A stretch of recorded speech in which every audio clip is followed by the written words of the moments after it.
Hi, I am Jan and I live on top of a mountain in northern Tuscany.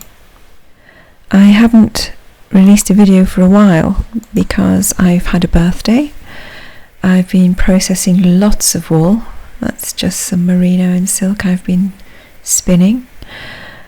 There we have some North Hollander that I washed ready to spin so that I can use it on my Aran sweater project I have on the needles at the moment. And well, I've been keeping on top of my garden, which takes up most of my time to very little effect in the summer, as well as just thinking about the videos that you might like the best. This is going back a little while, and this is that merino that you just saw on my washing line when it arrived at my house in a big box. And I was so excited because I found a shepherd who let me have this merino at €2 a kilo, which is an excellent price. And I just thought, oh, I can't wait. There's going to be so many projects that I can put this wool to good use for. If I like it, I can get more. I opened the bag and there's some very smelly merino here. It didn't smell what I would say pongy. It just smelled kind of chemically. I don't know whether it was something to do with the lanolin, because it was very, very heavily lanolin-y, if I can use that expression. There was lots and lots of lanolin in this wool, and I just wonder, I don't know if any of you will know, it's my first experience with merino, whether it smells different or if it's to do with lanolin that's been stored for a little while. I really don't know, but I was so excited to sort out and wash this merino wool. Now there was, I think there were probably, wasn't a whole fleece, or no, I don't think it was a whole fleece, because I just bought a small quantity just to try, and there was dark wool as well as this very dirty lighter wool that I'm just picking over here. Lots of VM, and I didn't do a very good job because I was too excited and just wanted to wash it, card it and spin it to see what happened. It actually turned out I had quite a lot of this fleece once the bag was opened and the air got in, and so I've had quite a lot of work. I've still got some left to wash and scour, mainly the dark parts of the fleece, but this was just my initial check over to see what it was like, and you'll see in a very short time just how dirty the fleece was. This is me just doing a very light check over. I should have done a lot more.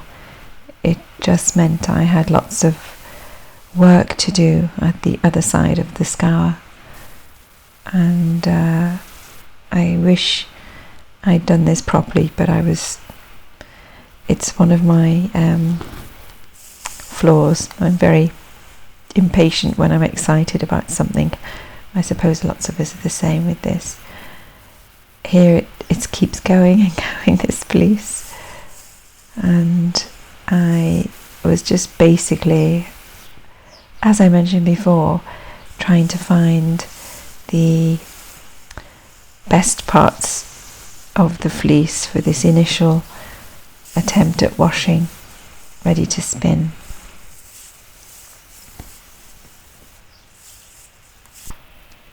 Okay, here I am with the bucket of hot water, a little bit of, I think, dish soap, because I thought that would be best. I'm pressing the merino fleece down gently I don't want to agitate it too much. I don't want it to felt. And the water is very, very hot though, so it's difficult. I did try and wash a decent amount of the fleece. I have since bought quite a large rubber tub to do this process, so my problem is I can only wash small amounts of wool at a time.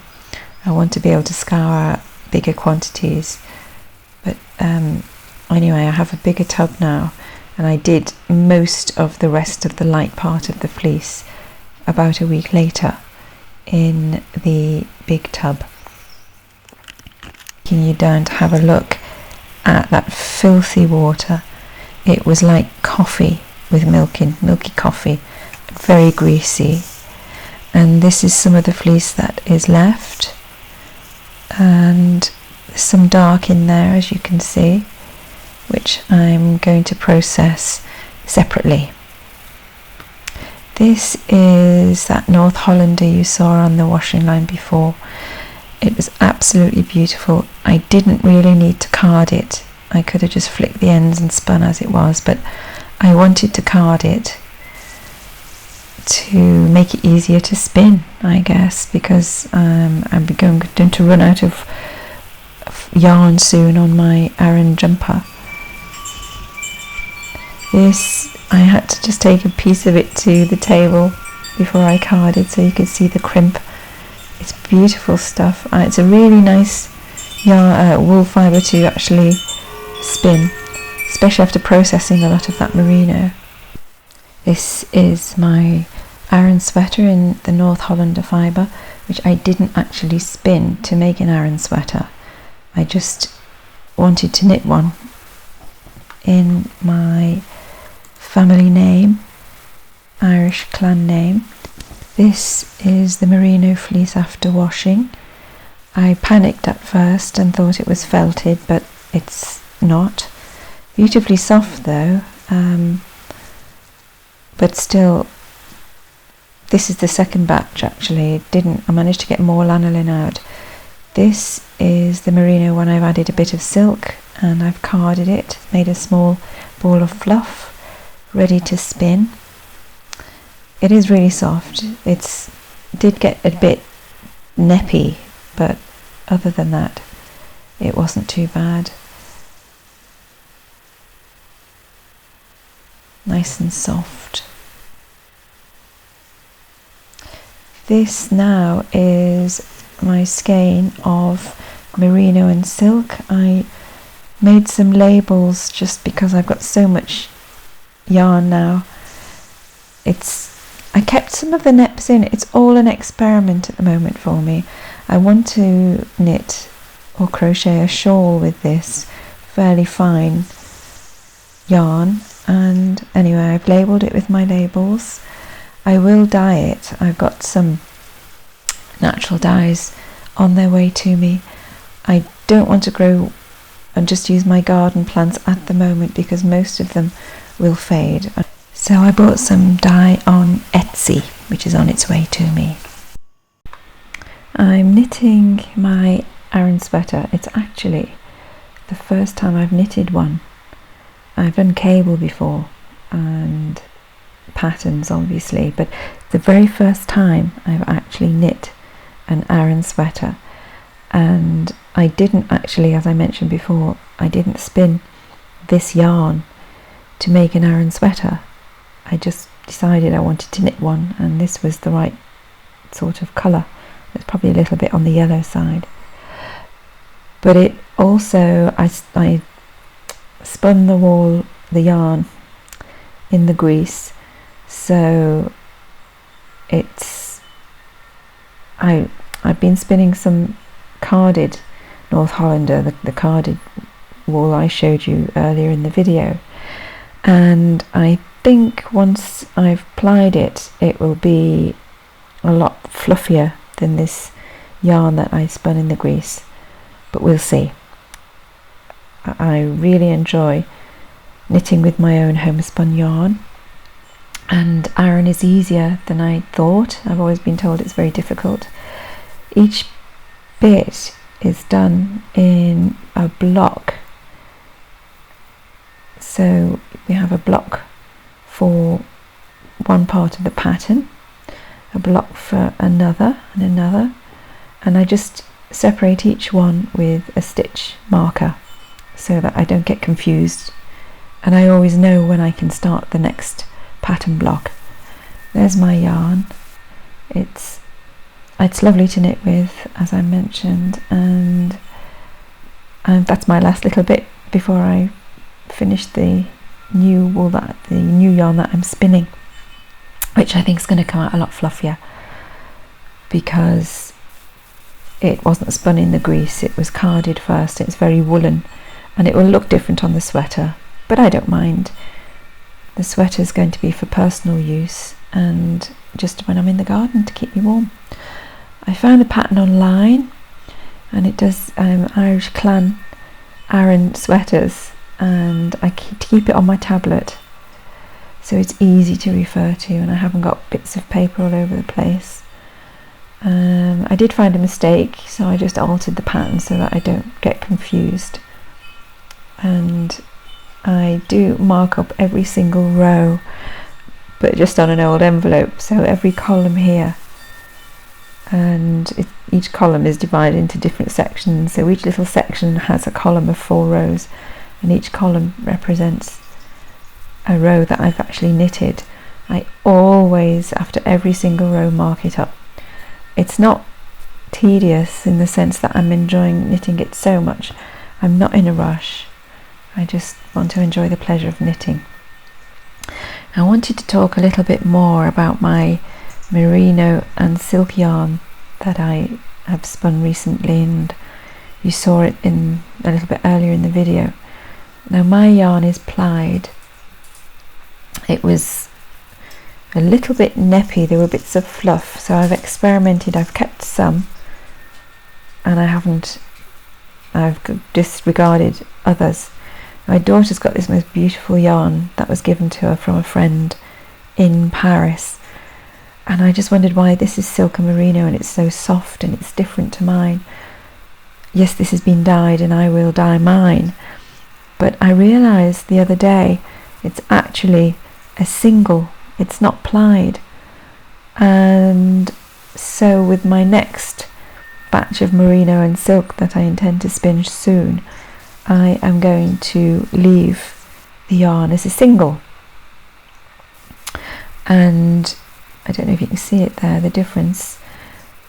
I'm going to full the yarn, which means it will relax the yarn as a single yarn, and hopefully it will come out something similar to this absolutely beautiful yarn bought in Paris. It's actually made by this Fino or Fino, I don't know how you pronounce it. I think it's a Uruguayan yarn by a small cooperative over there. Absolutely beautiful, and I almost felt disappointed with mine, but I've learnt from this beautiful yarn that I'm going to try a new experiment. I have this one. My yarn is labelled up with my labels I made, so I'm just going to put it with my stash until my dye arrives from Etsy, and then I'll see what I can do with it. I do have some indigo dye that I bought on Etsy from a firm called Wild Dyes in Poland. I don't want to open the packet because I don't want any spillage, but this is indigo dye, and indigo has to undergo a different process when you're dyeing your yarn. So this one is going to be a fructose vat, and I will film it for you and show you the process because I've never done it before. I want something blue to go in a rug that I would like to weave. Lucy approves. I'm going to weave a rug for my bedroom, and I'd like it to look blue on the border and have some sort of a pattern woven in. Well, I think the summer's coming to an end. I came back to the car park in my car the other day, and all the swallows from the village were gathering together ready to fly south. I've never seen anything like it. There was hundreds of them, all on the side of the house, on the telephone wire, and it was a real sight to see, but it signals the end of summer. Even though the temperatures are still quite warm, it's cooled quite a lot recently. It seems to cool here in Italy when you get into August, almost like you turn the page into the next season. The temperatures will carry on cooling a little bit until we get to September and then October, and then they will drop quite drastically. If you've watched my other videos, you'll see I got a new loom this year. I've never woven before, and it's absolutely marvellous, very relaxing, and I've got all sorts of plans to make soft furnishings, towels, lots of things for the home, which I'd like to share with you. I am also in the process of starting another medieval portrait. I've done my daughter and myself. I'm starting a portrait of my son in medieval clothes, so I'm going to film some of that shortly and show you how I'm getting on with it. Quite excited because then I'll have to do my other daughter and we'll have the family portraits on the wall.